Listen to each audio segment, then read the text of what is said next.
अक्टूबर 2024 में भारत ने अमेरिका से 31 MQ-9B high altitude long endurance unmanned aerial vehicles खरीदने के लिए लगभग $4 बिलियन का बड़ा सौदा फाइनल किया। यह डील जनरल एटॉमिक्स से हुई, जिसमें 15 सी गार्डियन ड्रोन नौसेना के लिए और 8 स्काई गार्डियन ड्रोन सेना और वायुसेना के लिए शामिल हैं। प्रत्येक यूनिट की कीमत लगभग 110 से 129 मिलियन डॉलर बताई जा रही है। डील में एडवांस्ड वेपनरी, रडार और भारत में मेंटेनेंस, रिपेयर और ओवरहॉल सुविधा की स्थापना भी शामिल है। लेकिन इस डील ने कई सवाल भी खड़े कर दिए हैं, खासकर अमेरिका के साथ बढ़ते ट्रेड टेंशन और डोनाल्ड ट्रंप प्रशासन की आलोचना, जिसमें उन्होंने भारत पर रूसी तेल खरीदने का आरोप लगाया। इस डील की पृष्ठभूमि को और जटिल बना देती है। कुछ विशेषज्ञ इस डील को महंगे होने और इस्तेमाल की सीमाओं के कारण भारत द्वारा अमेरिका को झिझिया देने जैसा मान रहे हैं। MQ-9B ड्रोन सी गार्डियन और स्काई गार्डियन वेरिएंट्स में आते हैं। ये ड्रोन खास तौर पर इंटेलिजेंस, सर्वेलांस और रिकॉन्सांस मिशन के लिए बनाए गए हैं। इनमें हेलफायर मिसाइल और laser guided small diameter bomb जैसी एडवांस्ड वेपनरी ले जाने की क्षमता है। ये ड्रोन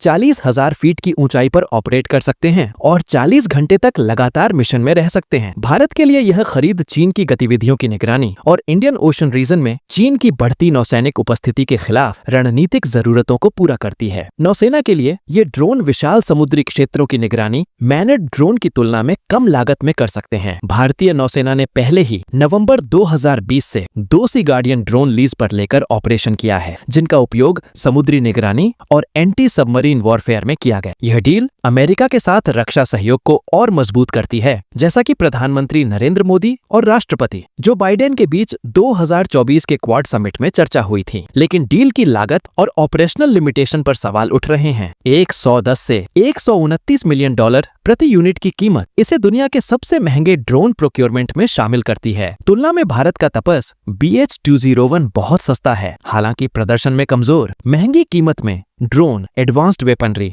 रडार और सपोर्ट सिस्टम शामिल हैं। फिर भी आलोचक कहते हैं कि यह लागत फायदे से कहीं ज्यादा है। सबसे बड़ी सीमा यह है कि MQ-9B ड्रोन केवल भारतीय एयर स्पेस में ऑपरेट कर सकते हैं। इसका मतलब है कि LAC या LOC जैसे सीमावर्ती क्षेत्रों में इनका इस्तेमाल सीमित है, जबकि वास्तविक समय इंटेलिजेंस, सर्वेलांस और रिकॉन्सांस और स्ट्राइक क्षमता वहां सबसे ज्यादा जरूरी है। भारतीय सेना और वायुसेना इस प्रोक्योरमेंट के लिए उतनी उत्साहित नहीं थी और मुख्य रूप से नौसेना के सी गार्डियन के लिए समर्थन किया। डील का समय भी संदेह पैदा करता है। अमेरिका भारत ट्रेड टेंशन के बीच यह डील हुई। ट्रंप प्रशासन ने रूस से तेल खरीद पर भारत की आलोचना की। कुछ भारतीय विशेषज्ञ इसे झिझिया के रूप में देख रहे हैं, यानी महंगा भुगतान ताकि अमेरिकी रणनीतिक हित संतुलित हों। विशेषज्ञों का मानना है कि यह डील अमेरिका के भू राजनीतिक लक्ष्य जैसे इंडो पैसिफिक में चीन को काउंटर करना के लिए ज्यादा है, बजाय कि भारत की तत्काल रक्षा जरूरतों के। महंगे होने और उपयोग की सीमाओं के कारण यह भारत की रणनीतिक स्वतंत्रता को प्रभावित कर सकता है। वहीं तपस जैसी घरेलू ड्रोन प्रोग्राम धीमी गति से विकसित हो रही हैं। नौसेना के vice chief vice admiral Krishna Swaminathan ने अक्टूबर 2024 में कहा कि वर्तमान तपस ड्रोन ऑपरेशनल जरूरतें पूरी नहीं करते, इसलिए MQ-9B खरीदना जरूरी था। इसके विकल्पों में इजराइल का हेरॉन TP है, जो कम लागत में